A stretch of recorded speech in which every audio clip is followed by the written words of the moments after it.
Hey everyone and welcome. Today we are diving into an absolutely mind-bending paper. It proposes a way to build an entire universe with all of its laws, its structures, everything, from almost nothing. It's a concept called the Resonant Sieve, and honestly, it might just completely change how you think about reality itself. All right, so let's just start with the biggest question there is, right? Why is there order? Why does stuff follow consistent rules, like gravity or electromagnetism, instead of just being a total random chaotic mess? Most theories just kind of take these laws as a given, but this one asks where the laws themselves even came from in the first place. And that gets us right into our first big idea, a universe from nothing. See, instead of starting with all the usual suspects, space, time, pre-written physical laws, this whole framework starts with something way more fundamental. And yeah, much, much weirder. So think about it. Standard physics basically starts with a rule book that's already written. This theory, it just throws that rule book out the window. It begins with just one single fundamental principle. For anything to exist, it has to be self-consistent. It can't cause its own cancellation. You could almost think of it as survival of the most stable. So, what does that starting point actually look like? Let's dive into that in section 2, the primordial soup. And I want you to forget about the Big Bang for just a minute. We're going even farther back, to a conceptual stage before anything we recognize existed, to a space of just pure potential. The paper gives it a name, the raw operator universe. Now, try to imagine a universe that's made of pure action, not of things. It's not a physical place, but this chaotic set of every possible abstract interaction, they call them operators, and all the ways they could possibly combine with each other. And what's really radical here is what's missing from this starting point. I mean, there are no objects, no particles. There's no space, no time as we know it. There isn't even a concept of identity. It is the absolute most minimal starting point you could possibly imagine, which means that everything we see around us has to emerge from this chaos. So the big question is, how do you get order out of that primordial soup? Well, that brings us to the core mechanism here, Section 3, the Great Filter. This is the simple but totally relentless process that sifts through all that chaos to find anything that's stable. And here it is. This is the engine of the whole thing, the resonant sieve. The rule itself is incredibly elegant. For any pattern of interactions to survive just one tick of this process, two things have to be true. First, it has to be present in the set of patterns you're looking at. And second, it has to be justified, which means it can be generated by combining other patterns that are also present at that same moment. So here's how that loop works in practice. You start with your current set of patterns. Then, you figure out every single possible new pattern they can produce when they interact. Now, here comes the crucial step. You look back at your original set, and you only get to keep the ones that were also produced as a new outcome. Everything else, it gets tossed out. And you just repeat that over and over again, filtering out anything that can't justify its own existence. So, what gets the boot? Well, a perfect example is something called an annihilating pair. These are basically two patterns that, when they interact, just lead to a dead end. They produce nothing. They're sterile. And because they can't help generate anything else, they can't justify their own existence, and boom, they're eliminated by the sieve, fast. On the flip side, what survives? Generative cycles, these beautiful, self-sustaining loops. Just imagine pattern A and B combine to make C, but at the same time, B and C make A, and C and A make B. See? Each one justifies the others. It's a perfect closed loop. They're totally stable, and they will pass through that sieve forever. Okay, so these survivors are way more than just some cool mathematical curiosities. They actually become the building blocks of a stable reality. And this is where we get to Section 4, Forging Laws and Worlds. The absolute most fundamental of these stable sets are called law cores. And you can really think of them as the DNA of a potential universe. They are the irreducible generative knots of logic, the basic set of rules that made it through the Great Filter and will now form the foundation for literally everything else to build upon.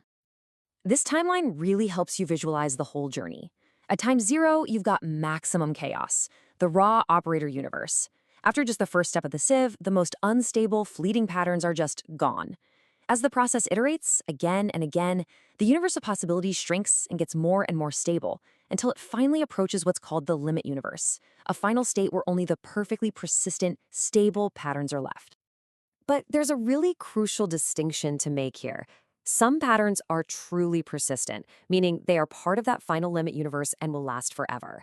But others are metastable. These guys are incredibly robust. They last for a very, very long time, so long that they would look like permanent laws to us, but they aren't part of that final perfect state. They have a finite, even if it's an astronomically long lifespan. Okay, so we've got laws, we've got stability, but well, what about us? Can this model actually explain observers? That brings us to section 5, selves and stories emerge. The paper introduces this idea of an autopoietic core, which, for our purposes, is basically a self. It's a stable pattern that exists within the larger stable world, and it actively works to maintain its own structure. It takes in interactions from its environment and uses that flow to constantly rebuild and preserve its own identity. And the whirlpool is the absolute perfect analogy here.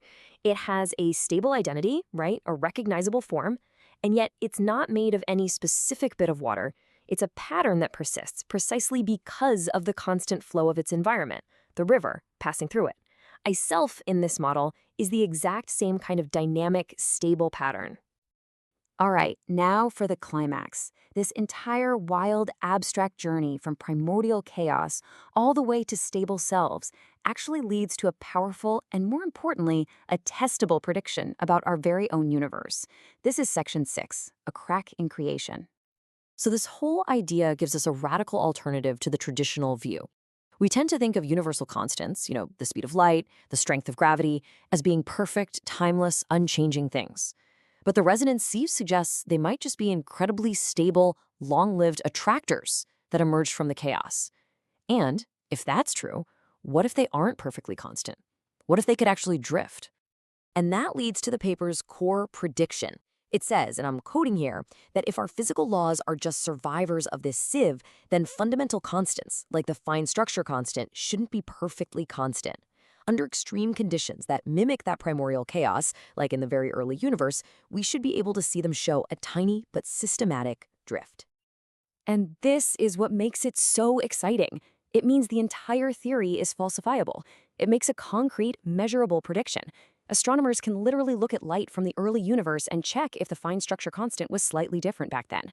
This takes the whole idea from being this beautiful piece of philosophy and turns it into real, testable science. And that just leaves us with a final, really provocative thought to chew on. If the rules that govern our entire existence are just the ones that were stable enough to survive a cosmic filter, it just forces you to ask, what other possible universes with completely different laws were just too unstable to exist? What failed realities were pruned away forever by the great resonant sieve? Welcome back to the deep dive.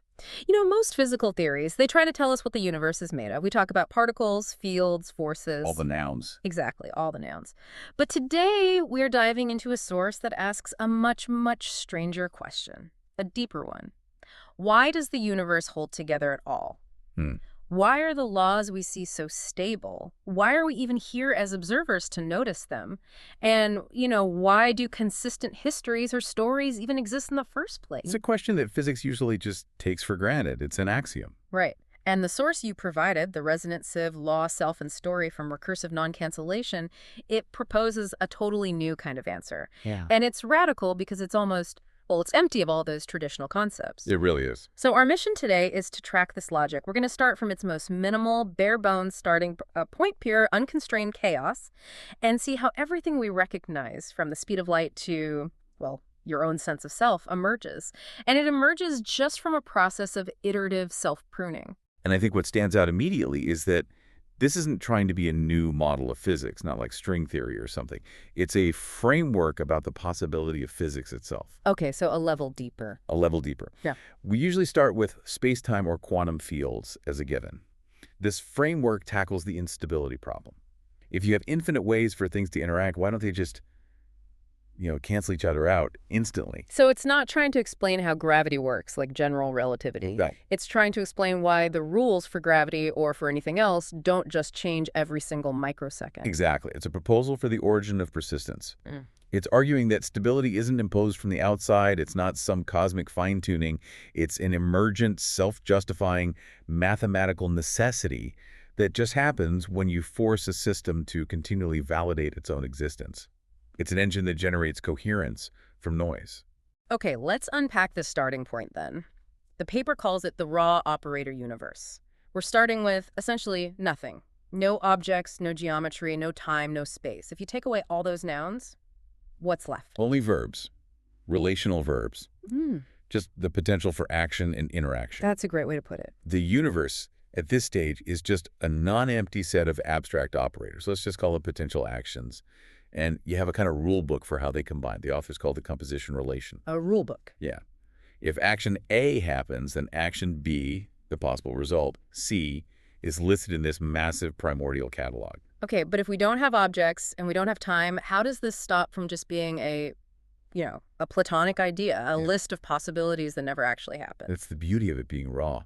Yeah. It's messy. It's chaotic. It lacks all the nice, clean assumptions we're used to in math or physics. Think about, say, standard algebra. Right. A plus B always equals C. And you have associativity, so A plus B plus C is the same as A plus B plus C. And the raw operator universe doesn't have that neatness. No associativity is assumed. No closure, which means two actions might combine and just fizzle out. They produce nothing. And critically, there is no identity element. Whoa, okay, let's sit with that. No identity element. In physics, that's everything. It's the concept of an object staying the same object. If I move a rock, it's still the rock. Right. If you interact with an identity element, you get that same thing back. Without it, you have a universe where nothing is a reliable thing. So every interaction is a risk. A huge risk. It could be a complete transformation or just annihilation. You can't rely on A being there a moment later. Everything is fluid, relational, transient. It's pure chaos, where most combinations lead nowhere. So that's the starting gate, this incredibly unstable, messy space of possibility. We need an engine. We need something to generate structure. And that brings us to the core mechanism of the whole thing, the resonant sieve. Indeed. The resonant sieve is the dynamic part. It's the relentless editor. Think of it as a pruning operator that acts over and over, and with every step it takes, it defines a structural notion of time by asking one single question to every action in the system. And that question is, do you justify your own existence? how does the sieve define justification? This is that principle of recursive non-cancellation. It's a beautifully simple test. For any action, let's call it X, to survive one step of the sieve, two conditions have to be met. One, it has to already be there in the system. Okay, that's basic. It exists. And two, X must be generated by the composition of other actions that are also currently in the system. okay, let me see if I've got this. So if I'm an operator, I can't just stick around because I was there to begin with. The current population of other actions, the current rule set, has to be able to create me from its interactions. If it can't, I get thrown out. Precisely. If an operator is present, but it can't be recreated by its local context, it's basically sterile. It's transient. It gets removed by the sieve. So the universe is constantly pruning away its own noise. Its own contradictions, its own dead ends. Anything that's self-canceling or can't be generated by its peers is gone. That is incredibly powerful, but doesn't that risk just endless complexity? If everything has to be generated by everything else, why don't we just get a sprawling, redundant mess? Why do we get stable, compact laws? That's where the concept of minimality comes in. It's the key to getting what the paper calls law cores.